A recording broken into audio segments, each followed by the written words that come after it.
always thought that family had to be blood related.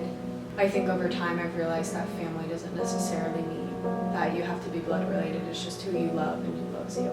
And I've definitely come to know that and understand that through my house, as the kids are constantly changing, the staff is sometimes constantly changing, and there's just always something changing. So when you really tell that the kids can love you and you love them, I think that's really what defines family. My house can take ages infant to 18, so a lot of times I'll get babies, sometimes I'll get toddlers, sometimes I'll get older kids, and it's very difficult sometimes because the kids are just coming right to the house straight from their abuse. So it really just kind of determines their behavior, it determines who they are, how they function in the house.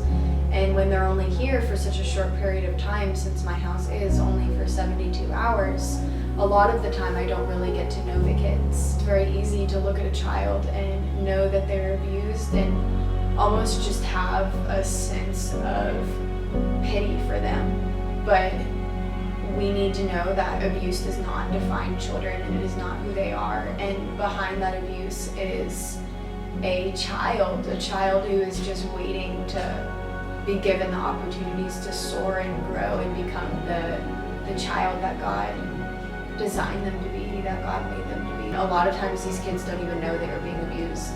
They just thought it was a normal way of life. So I think being able to speak life to them and let them know that that's not okay is really one of the biggest accomplishments, one of the biggest rewards. It's really hard, and the system is broken.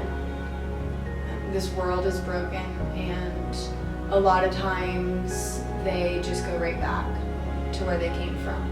And I think that is the hardest part for me, because I want to fight for all the kids who come to my house, to fight for them to have the best and the best circumstance and come out of their abuse. My biggest thing is just praying for them, for their safety and for where they're going, because I know that I can't change it. And also I know that God is in control. And hopefully the child, once they come to understand and know who God is. I have 2 little girls, ages 3 and 4, who have been here for 7 months. And they have been in and out of my care. They've been abandoned by family members over again and over again, and now they're here. I know that God has a plan for their life. I know that He has had His hand over everything that has happened, but it's been hard.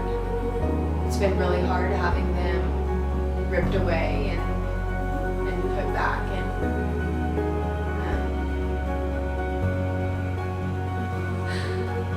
It's been hard. But I think it just goes back to me loving them fearlessly with everything I have. And I think at the end of the day, they're so worth it. And they're worth all the tears that I secretly cry in my room at night, because I'm just so frustrated with the system and everything that they have to go through at such a young age, and just how bad I want a family for them, and a mommy and a daddy. And so for me, it's really just been a joy to love them through all of this and care for them and teach them right from wrong, and that they are loved and they are valuable and they're beautiful.